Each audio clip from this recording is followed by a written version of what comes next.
Assalamu alaikum.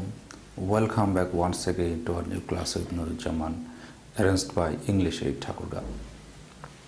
আজকে আমরা class 7 সম্পর্কে আলোচনা করব। এই প্যাসিভ দিয়ে কি করে পারফেক্ট টেন্স দিয়ে কথা বলা যায় সেই জিনিসগুলো আমরা শিখব। তো আমরা জেনেছি যে প্যাসিভ ফর্মের দ্বিতীয় কিংবা তৃতীয় ক্লাসে জেনেছি যে হ্যাজ বিন অর্থ হয়েছে, যে হি হ্যাজ বিন কল্ড তাকে ডাকা হয়েছে, হি হ্যাজ বিন ইনভাইটেড তাকে দাওয়াত করা হয়েছে, হি হ্যাজ বিন থ্রেটেন্ড তাকে হুমকি দেওয়া হয়েছে, he has been called here তাকে এখানে ডাকা হয়েছে। তো হয়েছে কথাটা দিয়ে আমরা এখানে আজকে প্রশ্ন করার চেষ্টা করব, প্রশ্ন করার।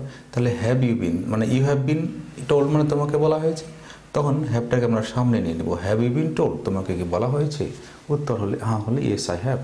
হ্যাভ ইউ বিন রিকোয়েস্টেড তোমাকে কি অনুরোধ করা হয়েছে? হ্যাভ ইউ বিন ইনভাইটেড তোমাকে কি দাওয়াত করা হয়েছে? হ্যাভ ইউ বিন বট এটা হবে না মানুষের ক্ষেত্রে। হ্যাভ ইউ বিন কল তোমাকে কি ডাকা হয়েছে? হ্যাভ ইউ বিন থ্রেটেন্ড তোমাকে কি হুমকি দেওয়া হয়েছে? হ্যাভ ইউ বিন বিলিভ তোমাকে কি বিশ্বাস করা হয়েছে? হ্যাভ ইউ বিন সেন্ট তোমাকে কি পাঠানো হয়েছে? তো এখানে সাবজেক্ট আপনারা চেঞ্জ করে নেন। তাহলে এখানে যদি হি নেই তাহলে হ্যাজ হবে। হ্যাজ হি বিন টোল্ড তাকে কি বলা হয়েছে? হ্যাজ হি বিন রিকোয়েস্টেড তাকে কি অনুরোধ করা হয়েছে? হ্যাজ হি বিন ইনভাইটেড তাকে কি দাওয়াত করা হয়েছে? হ্যাজ হি বিন কল তাকে কি ডাকা হয়েছে? হ্যাজ হি বিন থ্রেটেন্ড তাকে কি হুমকি দেওয়া হয়েছে? হ্যাজ হি বিন বিলিভ তাকে কি বিশ্বাস করা হয়েছে? হ্যাজ হি বিন সেন্ট তাকে কি পাঠানো হয়েছে? তো এইভাবে আমরা প্রশ্ন করব। এটিও একটি চমৎকার লেসন। আপনারা এখানে লক্ষ লক্ষ ভার্ব চেঞ্জ করেন, মানে লক্ষ লক্ষ সাবজেক্ট চেঞ্জ করেন, আপনারা কোটি কোটি বাক্য বানাতে পারবেন। এই প্যাসিভ ফর্ম দিয়ে অনেক কথা বলতে পারবেন। তো চর্চা চালাতে থাকুন।